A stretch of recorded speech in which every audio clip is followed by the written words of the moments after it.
Dr. Martin Luther King Jr., in a 1968 speech where he reflects upon the civil rights movement, states, "In the end, we will remember not the words of our enemies, but the silence of our friends." Dr. Martin Luther King Jr. dalam pidatonya tentang gerakan hak sipil tahun 1968 berkata, pada akhirnya kita tidak akan mengingat kata-kata musuh kita, tapi kebungkaman teman-teman kita. As a teacher, I've internalized this message. Every day all around us, we see the consequences of silence manifest themselves in the form of discrimination, violence, genocide, and war. In the classroom, I challenge my students to explore the silences in their own lives through poetry. We work together to fill those spaces, to recognize them, to name them, to understand that they don't have to be sources of shame. In an effort to create a culture within my classroom where students feel safe sharing the intimacies of their own silences, I have 4 core principles posted on the board that sits in the front of my class, which every student signs at the beginning of the year. Read critically, write consciously, speak clearly, tell your truth. Sebagai seorang pengajar, saya meyakini pesan ini. Setiap hari di sekitar kita melihat konsekuensi dari kebungkaman yang terwujud dalam bentuk diskriminasi, kekerasan, genosida, dan peperangan. Di dalam kelas, saya mengajak murid-murid mempelajari kebungkaman dalam hidup mereka melalui puisi. Kami bekerja sama untuk mengisi keheningan itu, mengenalinya, menamainya, untuk memahami bahwa keheningan bukanlah sesuatu yang memalukan. Untuk menciptakan suasana di mana murid-murid merasa aman menceritakan kebungkaman mereka, saya menempelkan 4 prinsip dasar di papan tulis yang ditandatangani oleh setiap murid pada awal tahun ajaran. Bacalah dengan kritis, menulislah dengan kesadaran, bicaralah yang jelas, kemukakan pendapatmu. I find myself thinking a lot about that last point. Tell your truth. And I realized that if I was going to ask my students to speak up, I was going to have to tell my truth and be honest with them about the times where I failed to do so. Dan saya sering berpikir tentang poin yang terakhir, kemukakan pendapatmu. Saya menyadari bahwa jika saya akan meminta murid-murid untuk berbicara, maka saya pun harus mengemukakan pendapat dan mengakui kepada mereka tentang saat-saat ketika saya gagal melakukannya. So I tell them that growing up, as a kid in a Catholic family in New Orleans, during Lent, I was always taught that the most meaningful thing one could do was to give something up. Sacrifice something you typically indulge in to prove to God you understand His sanctity. I've given up soda, McDonald's, French fries, French kisses, and everything in between. Maka saya ceritakan bahwa sebagai remaja tumbuh besar dalam keluarga Katolik di New Orleans saat puasa sebelum Paskah, saya diajarkan bahwa hal yang paling berarti yang bisa dilakukan adalah merelakan sesuatu. Korbankanlah sesuatu yang biasa Anda nikmati untuk membuktikan pada Tuhan bahwa Anda memahami kesuciannya.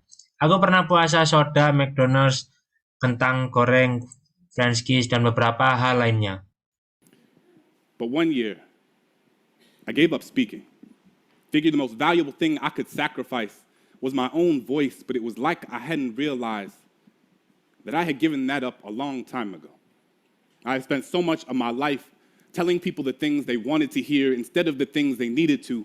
Told myself I wasn't meant to be anyone's conscience because I still had to figure out being my own, so sometimes I just wouldn't say anything, appeasing ignorance with my silence, unaware that validation doesn't need words to endorse its existence. When Christian was beat up for being gay, I put my hands in my pocket and walked with my head down as if I didn't even notice. Couldn't use my locker for weeks because the bolt on the lock reminded me of the one I had put on my lips when the homeless man on the corner looked at me with eyes up, merely searching for an affirmation that he was worth seeing. I was more concerned with touching the screen of my Apple than actually feeding him one. When the woman at the fundraising gala said, "I'm so proud of you. It must be so hard teaching those poor, unintelligent kids," I bit my lip because apparently we needed her money more than my students needed their dignity. We spend so much time.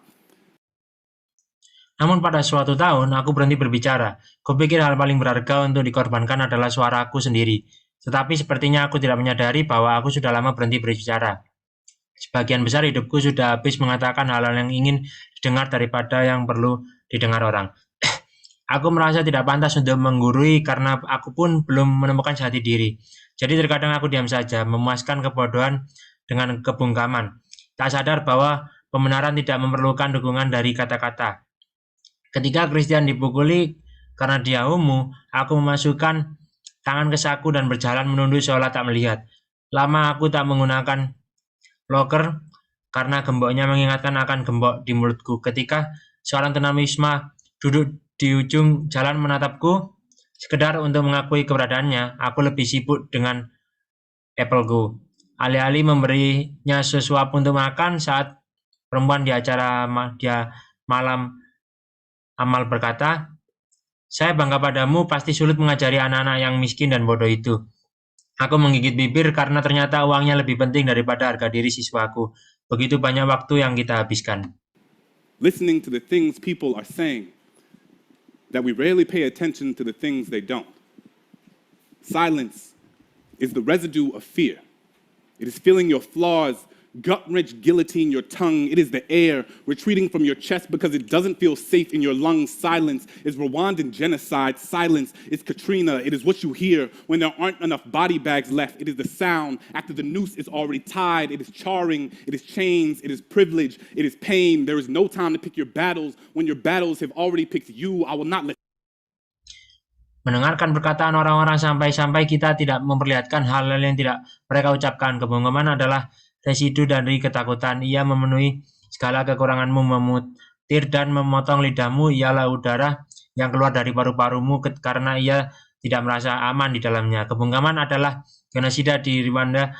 Ialah badai Katrina yang terdengar saat kantong mayat tidak mencukupi. Suara setelah tali jerat diikat, ia membakar, ia merantai, sebuah kehormatan, ia menyakitkan, tidak ada waktu untuk memilah perang saat perangnya sudah memilihmu. silence wrap itself around my indecision. I will tell Christian that he is a lion, a sanctuary of bravery and brilliance. I will ask that homeless man what his name is and how his day was, because sometimes all people want to be is human. I will tell that woman that my students can talk about transcendentalism like their last name was Thoreau. And just because you watch one episode of The Wire doesn't mean you know anything about my kids. So this year, instead of giving something up, I will live every day as if there were a microphone tucked under my tongue, a stage on the underside of my inhibition.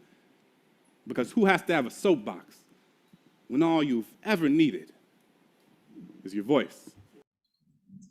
Tak akan kubiarkan kebongkaman menyelimuti ketidakpastian. Aku akan bilang pada Christian bahwa ia adalah seekor singa pemberani.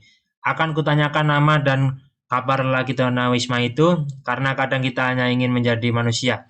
Akan kukatakan pada perempuan itu, muridku menguasai transcendentalisme seperti Thoreau, dan karena Anda menonton satu episode The Wire, tak berarti Anda tak tahu semuanya tentang muridku.